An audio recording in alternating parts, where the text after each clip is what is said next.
En 2016, le ministère de la Santé reconnaîtra les diplômes d'État français à la place d'une licence universitaire. La loi prend fin le 31 décembre 2021. Il y a beaucoup de diététiciens, d'ergothérapeutes, de kinésithérapeutes, d'orthophonistes qui sont sur les starting blocks de l'ALIA, qui ont envie de venir, mais qui se disent alors comment je vais faire ? Je ne peux pas travailler, je ne viens pas.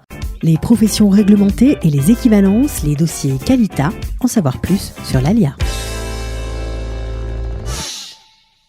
Et comme prévu, voici tout de suite mon invitée. Elle s'appelle Esther Blum. Vous la connaissez, elle est responsable des relations avec la Knesset et surtout de vous aider dans l'équivalence de vos diplômes. On va parler aujourd'hui des professions médicales. Des professions médicales en Israël. Attention, parce qu'il y en a beaucoup. Esther Blum, bonjour. Bonjour Cathy. Ravie de te retrouver. Alors, il y a beaucoup de bruit autour de ces professions médicales. J'aimerais d'abord qu'on les définisse, qu'on explique de qui on parle et de quoi on parle avant de parler de cette loi qui nous fait frémir puisqu'elle arrive à terme. Alors, de quoi parle-t-on ? Alors, on parle principalement de 4 professions. La première, c'est diététicien. Ensuite, kinésithérapeute.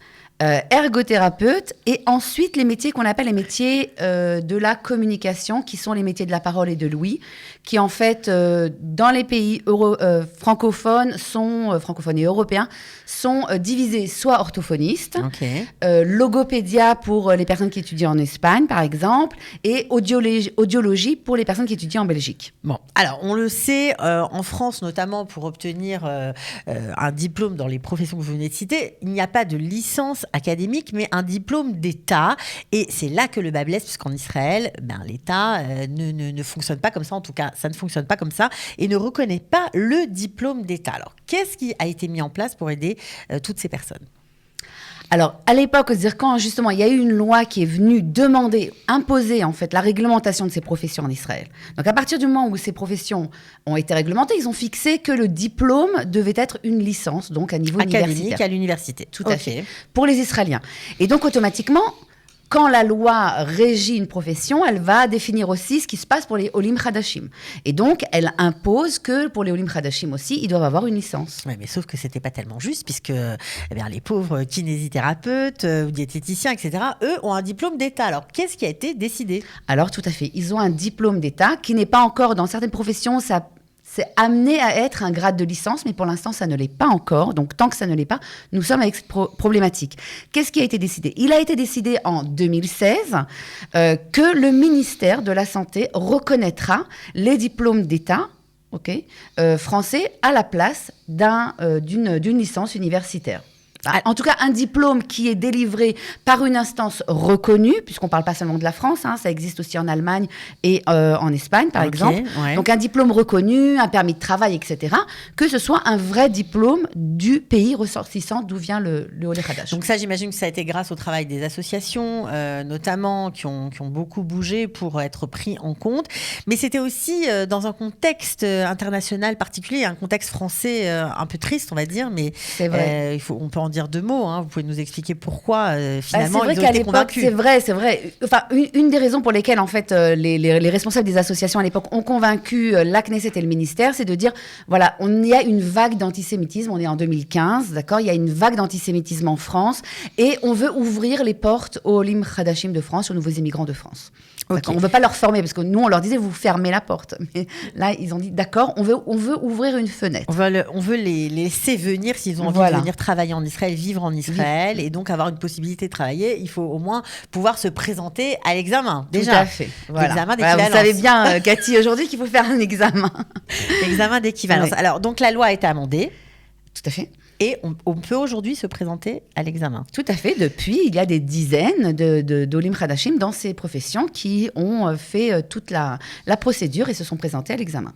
Bon, alors, tout ça paraît très simple. Sauf que cet amendement avait une date butoir. Tout à fait. Alors, on en est où ? Justement, à l'époque, ils ont dit on fait une faveur aux Olim francophones et aux Olim... comme vous n'êtes pas encore aligné au grade de licence, on vous fait une faveur en attendant on vous autorise à passer l'examen. On vous autorise à passer l'examen pour une fenêtre de 5 ans. Donc, à l'époque, on est début... moment où la loi est passée, on parle début 2016, et donc la loi prend fin le 31 décembre, le 31 décembre 2021. Alors, donc est-ce à que la c'est fin la de cette catastrophe année. ou est-ce qu'il va y avoir une solution? Est-ce que c'est une loi qu'on peut proroger d'abord? Est-ce qu'on peut proroger cette possibilité prolongée? Tout à fait. Il est écrit dans la loi, dans les textes de loi, qu'il y a une possibilité en fait 2 fois de rallonger donc cet amendement 2 fois 3 ans. Maintenant, pour que ça se fasse, il nous faut un ministre de la Santé. On n'en a pas, puisque nous n'avons pas de gouvernement. Il faut la commission de la santé, c'est-à-dire la Knesset. On n'en a pas non plus, puisque nous n'avons pas de Knesset. Bon, voilà. Donc c'est la grosse... Donc là, on est un petit peu bloqué, disons, puisqu'on savait, on était au courant qu'on arrivait vers la fin. Mais on pensait qu'avec le gouvernement, ça va être reconduit. On s'est dit, avec le gouvernement précédent, le temps on était dans la sortie du corona, etc. On va déposer ça. Et en attendant, on a eu d'autres nouvelles. Il y a beaucoup de diététiciens, d'ergothérapeutes, de kinésithérapeutes, aussi d'orthophonistes et d'autres qui sont sur les starting blocks de l'ALIA, qui ont envie de venir, mais qui se disent alors comment je vais faire? Je peux pas travailler, je viens pas. Mais exact. Vous n'avez plus d'un tour dans votre sac.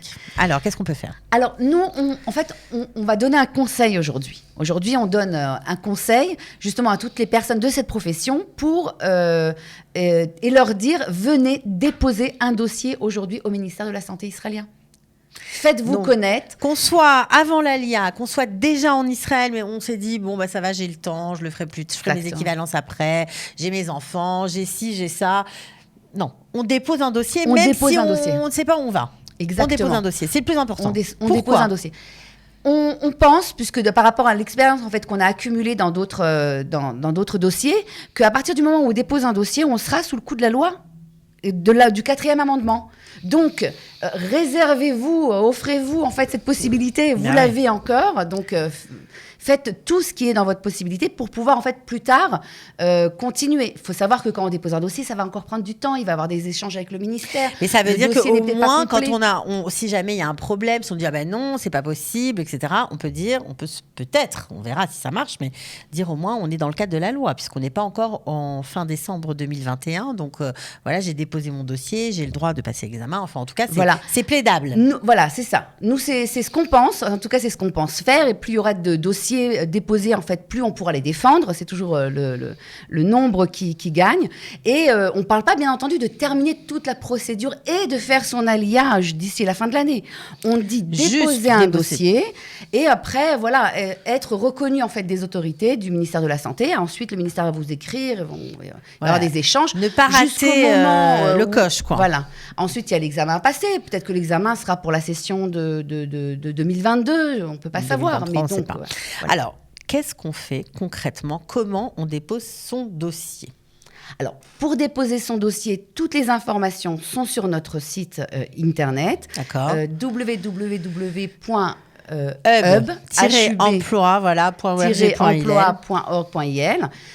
Sur les pages d'infos pratiques, on trouvera d'après les métiers, en fait, on retrouvera toute la procédure à suivre. Une fois que vous avez bien compris, vous êtes familiarisé. C'est-à-dire que par profession, je crois qu'il y a une fiche technique, c'est ça? Tout à fait. Ouais. Donc il y a une fiche technique sur le site. Alors c'est très bien fait, c'est résumé.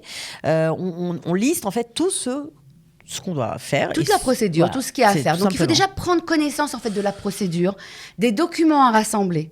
Et des documents à rassembler. Donc, normalement aussi, les documents à rassembler apparaissent sur ces fiches techniques et rassembler déjà tous ces documents. Donc, on se connecte sur Info Pratique. Je crois que c'est le terme de la rubrique dans le site. On le voit d'ailleurs à l'image. Info Pratique par profession. Et après, qu'est-ce qu'on fait une fois qu'on a fait ça?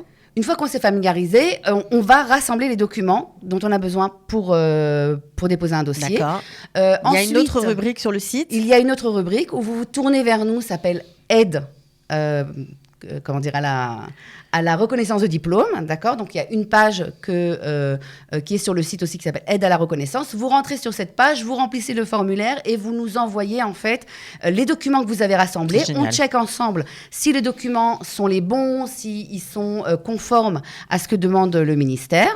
Et ensuite, une fois que vous avez les bonnes pièces en français, il faut faire des traductions notariées et ensuite les envoyer, ensuite remplir de formulaires, d'accord, c'est important, et les envoyer au ministère de la Alors, Santé. ça, c'est les détails, Donc, mais tout ça, c'est on des s'embrouille détails. pas, c'est marqué sur le site, tout est inscrit. Tout est marqué, Voilà. mais ça prend du temps encore. Donc là, c'est certes, on est en mai, d'accord, mais il nous reste normalement à peu près 7 mois d'ici la fin de l'année. Mais tout de même, il faut être vigilant et commencer la démarche au plus rapidement possible pour être dans les temps. Un appel qui pourra vous éviter beaucoup de galères en Israël. Vraiment, écoutez Esther Blum. Je pense qu'elle a tout à fait l'expérience en la matière. En général, elle a toujours de bons conseils. Donc, on dépose son dossier, même si on ne sait pas ou si on n'a pas encore de date d'Alia. Si on est ici et qu'on a hésité, on dépose quand même le dossier avant le mois de décembre. On le fait le plus vite possible. Si jamais on est en France, est-ce qu'on doit contacter l'agence juive ? Alors, tout à fait. Il y a un département dédié à l'agence juive, c'est le département emploi, qui est géré donc par Sarah Ganon. Et vous pouvez directement la contacter si vous êtes avant votre Alia. Son adresse mail, c'est Sarah Gano, donc SARAGANO, @jafi. jafi.org. D'accord. Alors évidemment, dès qu'il y aura un gouvernement, Esther, vous serez sur les starting blocks pour faire voter une prolongation de cette loi. Bien sûr, bien sûr. Notre but est bien entendu de faire une prolongation, mais on ne peut pas savoir ce qui se passe d'ici la fin de l'année, donc on voudrait vraiment informer un maximum de personnes de ces professions. Voilà, et puis sachez que plus il y aura de kinés, plus il y aura d'audiologues, de prothésistes, de prothésistes, pardon, de diététiciens, voilà, d'orthophonistes, enfin bref, tous ceux qui concernent ces professions paramédicales, eh bien, plus vous aurez de chances d'aboutir, en tout cas vous, dans votre travail. Et c'est vraiment très important pour tout le monde. Merci d'avoir été avec nous. Merci beaucoup, Cathy. À bientôt. Batzlacha. Ciao. Les professions réglementées et les équivalences, les dossiers Qualita, en savoir plus sur l'Alia.